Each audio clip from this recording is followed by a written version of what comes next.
ఓం శివాయ గురువే నమః. శ్రీ గురుభ్యో నమః. ఈరోజు పంచాంగము మే 12వ తేదీ 2024 క్రోధినామ సంవత్సరము, ఉత్తరాయణము, వసంత ఋతువు, వైశాఖ మాసము, శుద్ధ పంచమి ఆదివారము, తెల్లవారుజామున 4:15 వరకు. ఈరోజు నక్షత్రము ఆరుద్ర నక్షత్రము, మధ్యాహ్నం 12:53 వరకు. రాహుకాలము సాయంత్రం 4:30 నుండి 6 గంటల వరకు.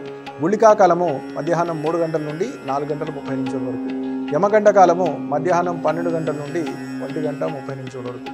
వర్జము రాత్రి 1:21 నుండి 2:59 వరకు. దుర్ముహూర్తము సాయంత్రం 4:35 నుండి 5:29 వరకు. అమృత గడియలు ఈరోజు లేవు. ఈరోజు విశేషము శంకరాచార్యుల వారి జయంతి, అలాగే రామానుజుల వారి కూడా జయంతోత్సవాల కింద చెప్తూ ఉంటారు. ఈరోజు విశేషం ఏంటి అంటే ఆరుద్ర నక్షత్రము, అంటే పరమశివుడి యొక్క జన్మ నక్షత్రంగా చెప్పబడుతూ ఉంటుంది.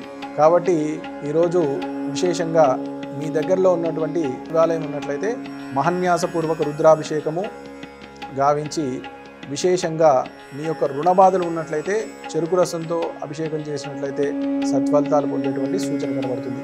అలాగే ఆరోగ్య సమస్యలు ఉన్నవారు నల్ల ద్రాక్ష రసంతో చేసినట్లయితే కొంచెం ఉపశమనం పొంది ఆరోగ్యం కుదుటపడేటువంటి సూచన కనబడుతూ ఉంది. అలాగే ఈరోజు రాశి ఫలితాలను చూసుకున్నట్లయితే మేషరాశి వారికి మిశ్రమ ఫలితాలు గోచరిస్తూ ఉన్నాయి. అలాగే వృషభ రాశి వారిని చూసుకున్నట్లయితే ఈరోజు ఉదయం అంతా ఖర్చులో ఉన్నప్పటికీ ఈరోజు సాయంత్రం అంటే ట్రేడింగ్ సంబంధించిన వ్యక్తులు ఎవరైతే ఉన్నారో లాభాల్లో ఉండేటువంటి సూచన కనబడుతూ ఉంది. అలాగే మిథున రాశి వారిని చూసుకున్నట్లయితే వృత్తిపరమైన విషయాల్లో ఆశాజనకంగా ఉన్నప్పటికీ కుటుంబ పరంగా కొంచెం ఇబ్బంది పడేటువంటి సూచన కనబడుతూ ఉంది. కాబట్టి జాగ్రత్త వహించాలి. అలాగే కర్కాటక రాశి వారు ఈరోజు అన్ని రకాలుగా యోగదాయకంగా ఉంది. మీ యొక్క నిర్ణయాలన్నీ కూడా సరైనవిగా ఉంటాయి. కాబట్టి జాగ్రత్త వహించాలి. ఎక్కడ జాగ్రత్త వహించాలి అంటే పెట్టుబడులు పెట్టే విషయంలో మీ నిర్ణయం మీకు సరైనది, కానీ ఎదుటి వారికి చెప్పే విషయంలో అది సరి అవ్వచ్చు, అవ్వకపోవచ్చు. కాబట్టి అది మీకు ఇబ్బందికరంగా ఉండేటువంటి సూచన కనబడుతుంది. కాబట్టి జాగ్రత్త వహించడం మంచిది.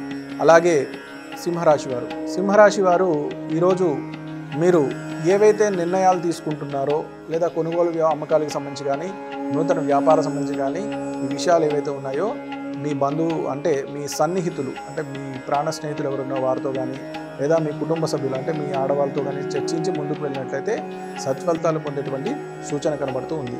అలాగే కన్యారాశి వారు నూతన వ్యాపార సంబంధించిన విషయాలు అనుకూలంగా ఉంటాయి. అలాగే ఏదైతే ఉద్యోగ ప్రయత్నాలు చేస్తున్నారో సానుకూలమైన వాతావరణం కనబడేటువంటి సూచన కనబడుతూ ఉంది. తులారాశి వారు గత కొద్ది రోజులుగా పెండింగ్లో ఉన్న వ్యవహారాలు లేదా మీకు రావాల్సిన డబ్బు సంబంధించినవి అన్నీ కూడా ముందుకు వచ్చి ఒక కొలిక్కి వచ్చేటువంటి అవకాశం కనబడుతుంది. అలాగే మీ నిర్ణయాలు ఏవైతే ఉన్నాయో అవన్నీ కూడా ఒక ప్రణాళికాబద్ధంగా ముందుకు వెళ్ళినట్లయితే సత్ఫలితాలు పొందేటువంటి సూచన కనబడుతూ ఉంది. అలాగే వృశ్చిక రాశి వారు ఈరోజు ఈ వారంలో మీకు చెప్తున్న విధంగా అనుకూలమైన వాతావరణం ఉన్నప్పటికీ కొద్దిగా ఏదైతే పన్ను చివరిలో ఉన్నప్పుడు మీ బంధువర్గంలో కొంతమంది మీ మాట పడని వారు వీరందరూ కూడా కొన్ని మీ మీద లేనిపోనివి చెప్పడం ఇది జరుగుతుంది. అయినప్పటికీ మీరు దృఢంగా ఉండి ముందుకు వెళ్ళినట్లయితే సత్ఫలితాలు పొందేటువంటి సూచన కనబడుతూ ఉంది. అలాగే ధనస్సు రాశి వారు గత కొద్ది రోజులుగా పెండింగ్లో ఉన్న వ్యవహారాలను పూర్తి చేయగలుగుతారు. పెద్దల యొక్క ప్రశంసలు అందుకునేటువంటి సూచన ఈరోజు కనబడుతూ ఉంది. కాబట్టి ఆనందకరమైన వాతావరణంలో మీరు ఉంటారు. మకర రాశి వారు గత కొద్ది రోజులుగా ఏవైతే మీరు పెండింగ్లో ఉన్న వ్యవహారాలు లేదా మీకు రావాల్సినటువంటి పనులు, వృత్తిపరంగా రావాల్సిన కాంట్రాక్ట్ వ్యవహారాలు అయితే కాంట్రాక్ట్ సంబంధించిన వ్యవహారాలు కానీ, కోర్టు సంబంధించిన విషయాల్లో ముఖ్యమైన కీలక పత్రాలు సంబంధించినవన్నీ కూడా మీకు అందేటువంటి సూచన కనబడుతూ ఉంది. కాబట్టి ఈరోజు ఆలస్యం చేయకుండా, జాప్యం చేయకుండా దానికి సంబంధించిన వ్యక్తులు లేదా అధికారగణం ఎవరైతే ఉన్నారో వారితోటి సత్సంబంధాలతోటి ఉన్నట్లయితే సత్ఫలితాలు పొందేటువంటి సూచన కనబడుతూ ఉంది. అలాగే కుంభరాశి వారు గత కొద్ది రోజులుగా పెండింగ్లో ఉన్నటువంటి వ్యవహారాలన్నీ పూర్తి చేయగలుగుతారు. అలాగే ఈరోజు మంచి ఆశాజనకంగా సత్ఫలితాలు పొందేటువంటి వాతావరణం కనబడుతూ ఉంది. మీనరాశి వారు ఆరోగ్యపరమైన విషయాలు కొంచెం ఇబ్బంది పెట్టినప్పటికీ మీకు అన్ని విధాలుగా యోగదాయకంగా ఉండేటువంటి సూచన కనబడుతుంది. కానీ దూర ప్రాంతాలకు వెళ్ళేవారు రాత్రి ప్రయాణాలు కొంచెం నిషిద్ధంగా చెప్పబడుతుంది. కాబట్టి ఈరోజు ఎట్టి పరిస్థితుల్లో కూడా రాత్రిపూట ప్రయాణం అనేది వాయిదా వేసుకుని మరుసటి రోజు ఉదయం వెళ్ళే విధంగా ఆచరించినట్లయితే సత్ఫలితాలు పొందేటువంటి సూచన కనబడుతుంది. ఈరోజు నా పరిజ్ఞానం మేరకు ఈ సూచనలు చెప్పడం జరుగుతుంది. శుభం భూయాత్.